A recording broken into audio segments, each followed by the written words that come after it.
compreendendo o sábado.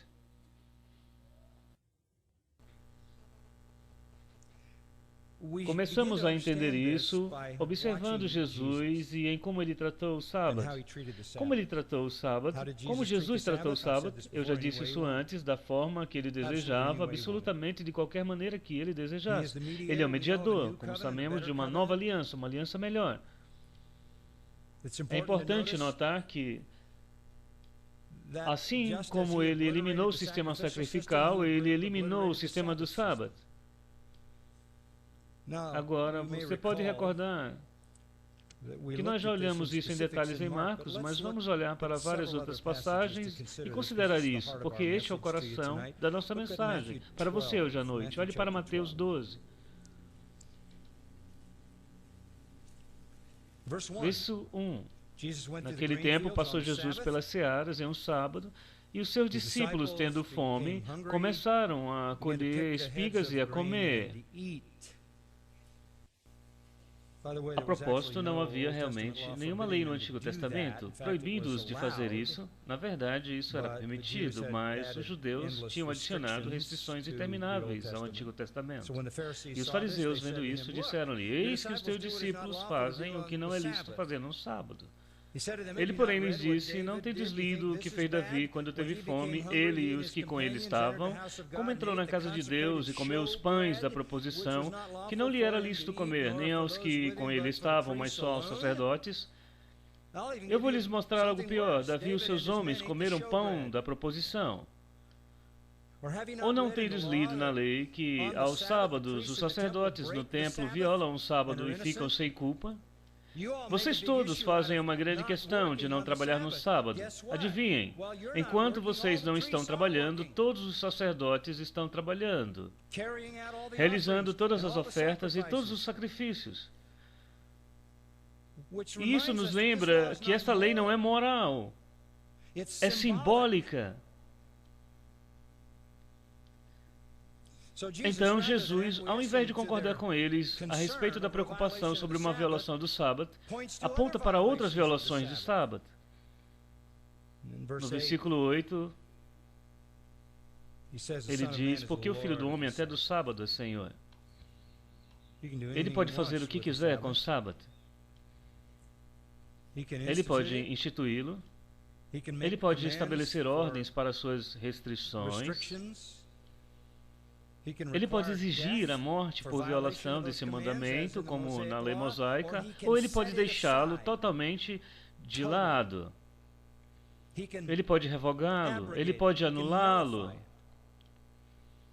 E esta é a transição que está ocorrendo no Novo Testamento. Como Jesus chegou, tudo o que é parte do sistema do judaísmo está chegando ao seu fim. Olhem Lucas capítulo 14. Lucas capítulo 14.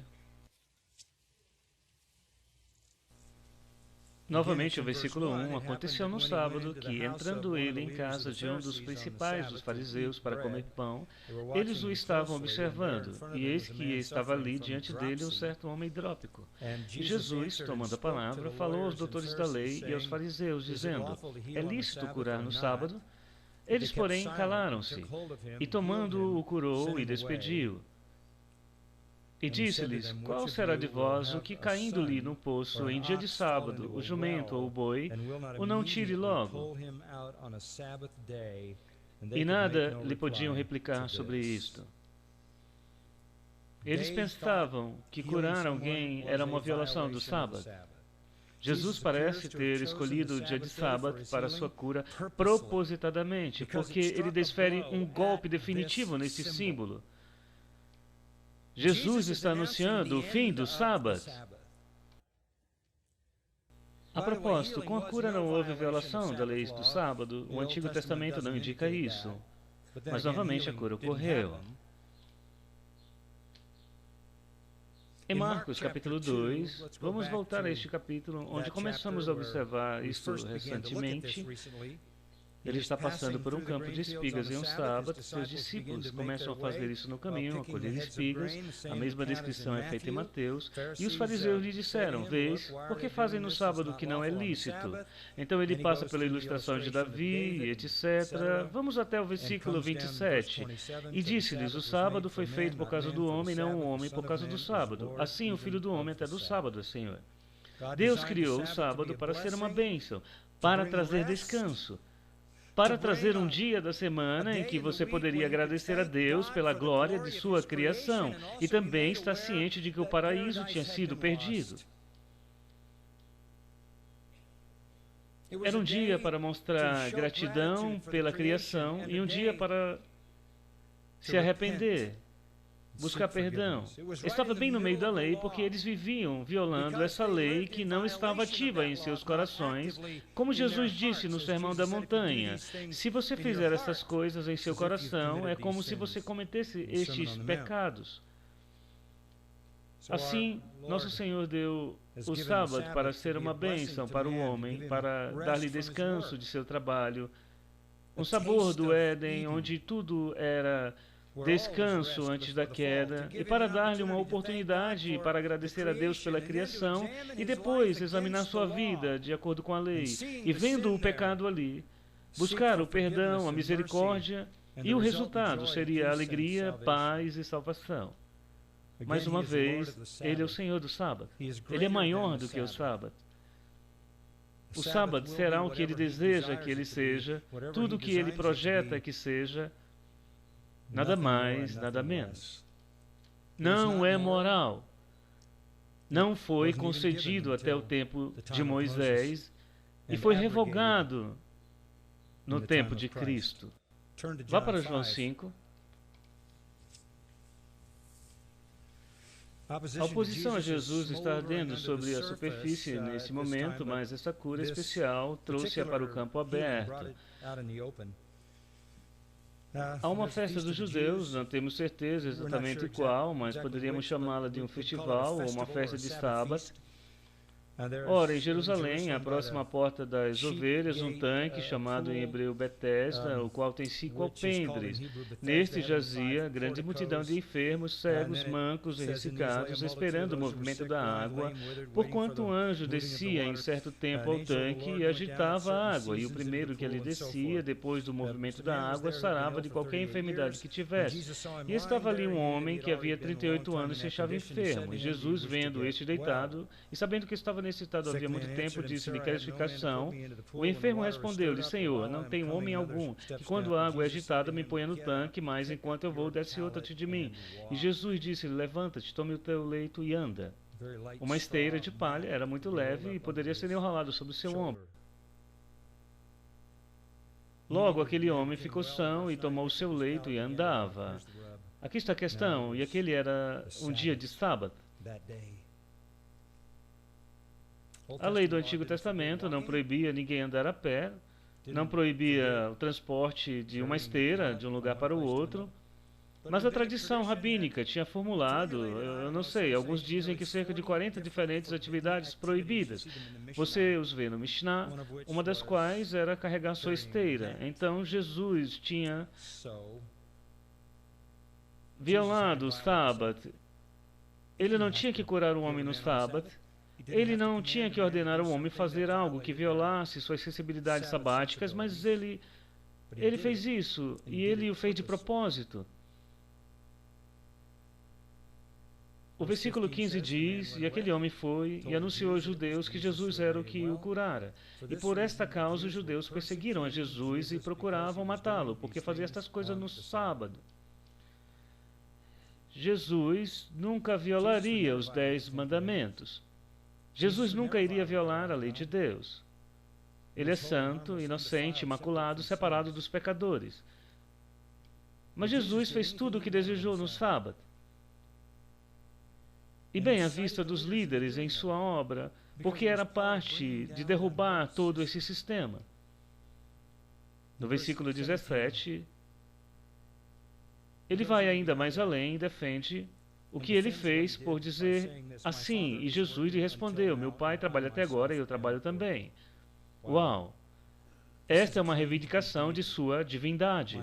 Meu pai e eu estamos fazendo o nosso trabalho diante de seus olhos. Nós estamos trabalhando. Nós estamos trabalhando. Versículo 18, por isso, pois os judeus ainda mais procuravam matá-lo, porque não só quebrantava o sábado, mas também dizia que Deus era seu próprio Pai, fazendo-se igual a Deus. Ele estava chamando a si mesmo, ele estava se chamando, eu devo dizer, Deus de seu Pai, e estava continuamente envolvido em atividades que violaram a lei do sábado. Os fariseus acusaram Jesus de quebrar a lei do sábado, fazendo-se igual a Deus, e isso os levou a matá-lo, eventualmente. Jesus nunca tentou encaixar suas atividades na lei do sábado da antiga aliança. Ele estabeleceu sua própria autoridade como um com Deus e como Senhor sobre o sábado. Os fariseus eram rigorosos, guardadores do sábado. Eles seguiram a velha aliança e a tomaram ao pé da letra. E ainda assim, eles perderam um ponto de todo o sábado. Eles não encontraram nenhum descanso para seus esforços de salvação por meio de obras intermináveis. Eles não encontraram nenhum arrependimento honesto e real. As leis do sábado eram meras sombras da esperança. Um lembrete semanal que havia um paraíso a ser recuperado, e o foi através dos meios de justiça. Não poderia haver o descanso da luta interminável e da carga horrível de se tentar ganhar sua própria salvação. Quando Jesus veio, ele trouxe o descanso. O verdadeiro descanso. O Filho de Deus é agora uma nova pessoa. Sob a nova aliança, somos curados e lavados, e encontrados e aceitos. Entramos no descanso com ninguém menos do que o próprio Criador. Foi-nos dada a justiça. Alegramo-nos com esse dom. Nós cessamos todo o esforço de tentar ganhar nossa própria salvação.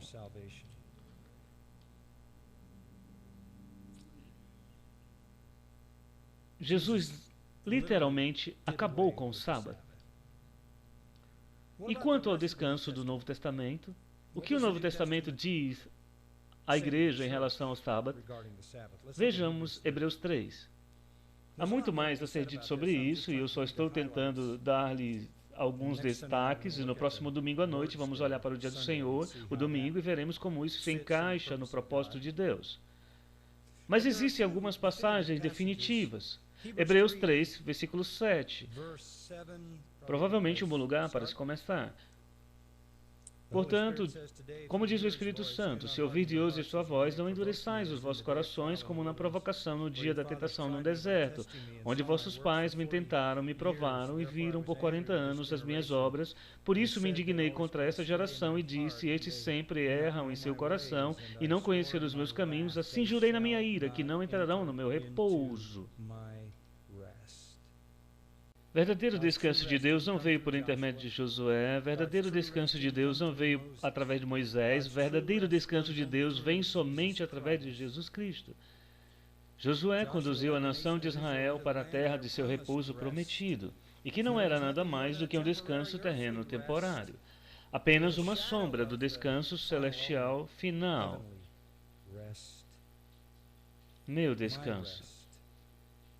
Esta é a promessa de salvação que Deus dá àqueles que confiam nele. Versículo 12. Vede, irmãos, que nunca haja em qualquer de vós o coração mau e infiel para se apartar do Deus vivo. Antes exortai-vos uns aos outros todos os dias durante o tempo que se chama hoje, para que nenhum de vós se endureça pelo engano do pecado. Porque nos tornamos participantes de Cristo se retivermos firmemente o princípio da nossa confiança até o fim, enquanto se diz, hoje, se ouvirdes a sua voz, não endureçais os vossos corações como na provocação, porque havendo alguns ouvido provocaram, mas não todos os que saíram do Egito por meio de Moisés. Mas com quem se dignou por 40 anos? Não foi, porventura, com os que pecaram, cujos corpos caíram no deserto? E a quem jurou que não entrariam no seu repouso, senão os que foram desobedientes. E vemos que não puderam entrar por causa da sua incredulidade. O tipo de descanso que é importante para nós é o descanso da salvação que vem pela fé. Pela fé em Deus. O incrédulo sofre a perda do descanso. O descanso com o qual os escritores do Novo Testamento estão preocupados, mesmo a ênfase do livro de Hebreus, que é uma epístola muito judaica, não é o de uma observância do sábado, mas é posta sobre o descanso da salvação espiritual. Olhe para o capítulo 4, versículo 1. Temamos, pois, que porventura, deixada a promessa de entrar no seu repouso, pareça que algum de vós fica para trás. O descanso que é a preocupação de todo o Novo Testamento não é de um dia da semana, é a salvação. Porque também a nós foram pregadas as boas novas como a eles, mas a palavra da pregação nada lhes aproveitou, porquanto não estava misturada com a fé naqueles que ouviram, porque nós, os que temos crido, entramos no repouso. Não há um único mandamento no Novo Testamento sobre a guarda do sábado. Todos os 10 mandamentos são repetidos no Novo Testamento, alguns inúmeras vezes, exceto o 4º mandamento. Nunca é repetido no Novo Testamento, nenhuma única vez. Ele estava no meio da lei moral como um sinal e um símbolo para conduzir o povo ao descanso e ao arrependimento. Mas quando você vem para o Novo Testamento, nunca há uma repetição daquele mandamento. O descanso com o qual o Novo Testamento está preocupado é com o descanso que vem à alma, que ouvir e crer na pregação do Evangelho.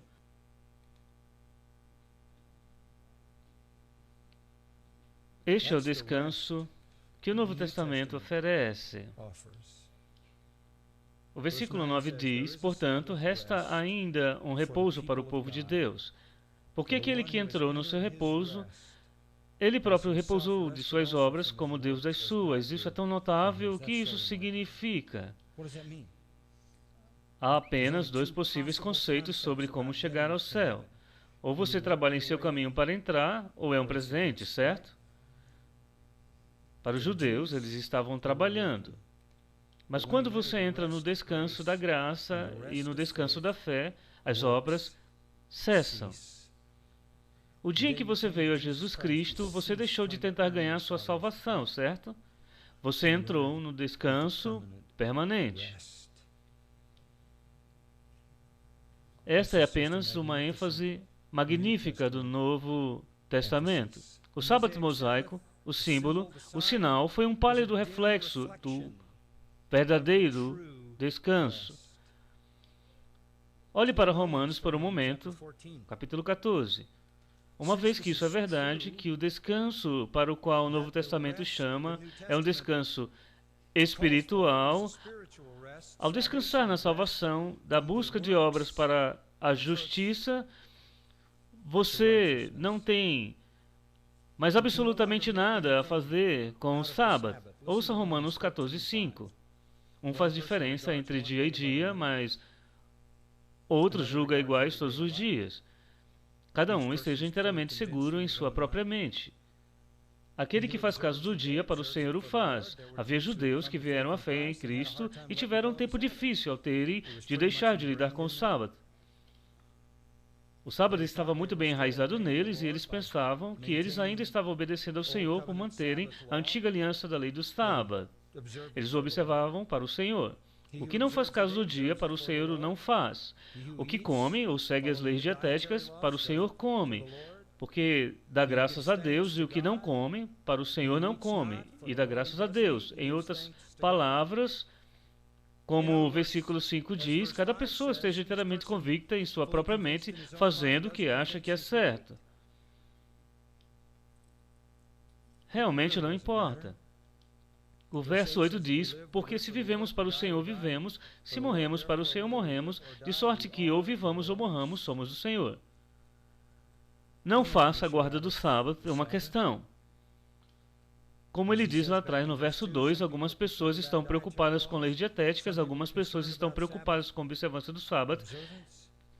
Essas coisas são parte de um esquema passageiro. E há instruções no Novo Testamento e em outros lugares para se deixar essas pessoas desenvolvendo sua compreensão da sua própria liberdade a partir dessas prescrições, não forçá-los contra a sua própria consciência. Crentes judeus ainda se sentiam obrigados a observar as leis do sábado, as leis dietéticas. Deixe-os fazer isso, até que eles venham para a plenitude de sua liberdade. O que é notável sobre isso é que não há um mandamento aqui para se fazer isso. Este seria o lugar perfeito para dizer, e aqueles de vocês que não estão fazendo essas coisas, corrijam-se. Isso não acontece. Em Gálatas capítulo 4, verso 9... Mas agora, conhecendo a Deus, ou antes sendo conhecidos por Deus, como tornais outra vez a esses rudimentos, fracos e pobres, aos quais de novo quereis servir? Guardais dias e meses e tempos e anos. Receio de vós que não haja trabalhado em vão para convosco. Você não tem obrigação de voltar para as prescrições do calendário, dos festivais e dos sábados, da economia mosaica. Vá até Colossenses capítulo 2. Esta talvez seja a passagem mais definitiva, porque ela põe os dois sinais num só conjunto, o sinal da aliança abraâmica, a circuncisão, e o sinal da aliança mosaica, o sábado.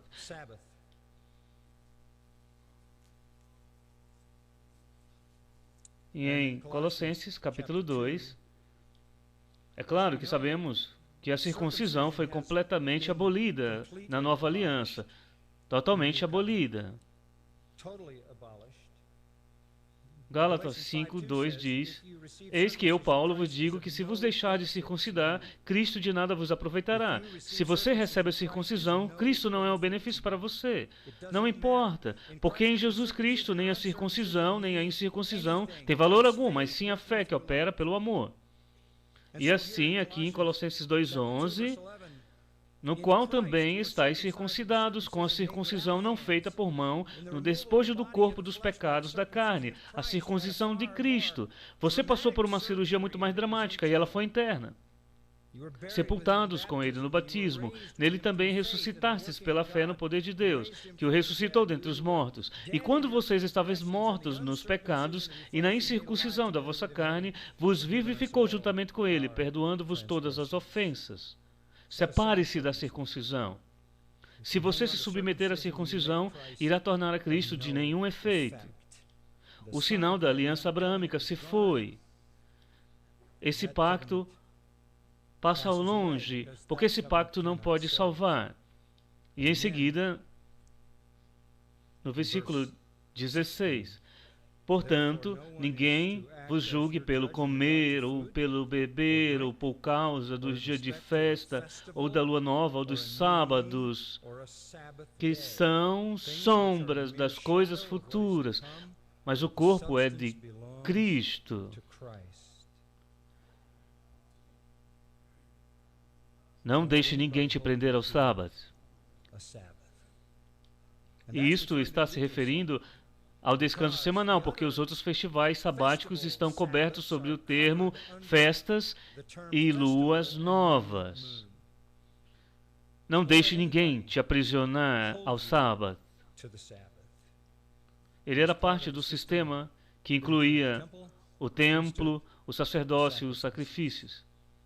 Se foram, eram apenas a sombra, não a substância.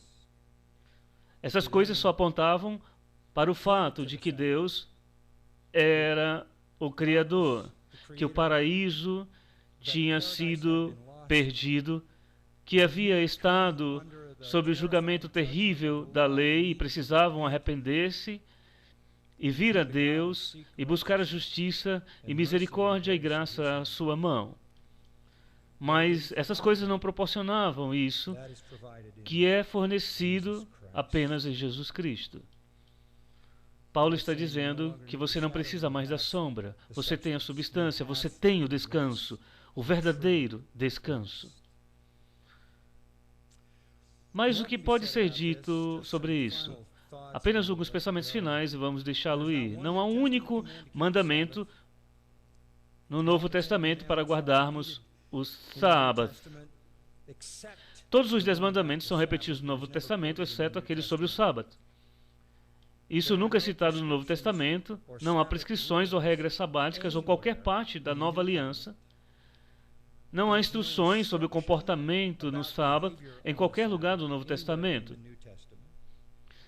Em Atos 15, quando o Concílio de Jerusalém decidiu que seria necessário aos crentes gentios na igreja, eles não os obrigaram a observar o sábado. Os apóstolos nunca ordenaram a ninguém observar o sábado. Eles nunca castigaram alguém por não observar o sábado. Eles nunca alertaram os crentes sobre violações do sábado. Eles nunca encorajaram os crentes a guardarem o sábado. Ele se foi como uma exceção. Nós podemos voltar à sua origem em Gênesis capítulo 2 e podemos ser lembrados de que cada sétimo dia que se passa é uma oportunidade para nós reconhecermos a grandeza do nosso Criador. Podemos ser abençoados naquele dia, pois nele reconhecemos Deus como Criador. E então, como eu disse, isto é para a próxima semana, o primeiro dia é quando nós reconhecemos a Deus como Redentor. Nós nunca realmente celebramos um sábado no sentido mosaico, porque é um ministério de morte. Mas podemos celebrar um sábado no sentido de Gênesis, como nós celebramos Deus como nosso Criador.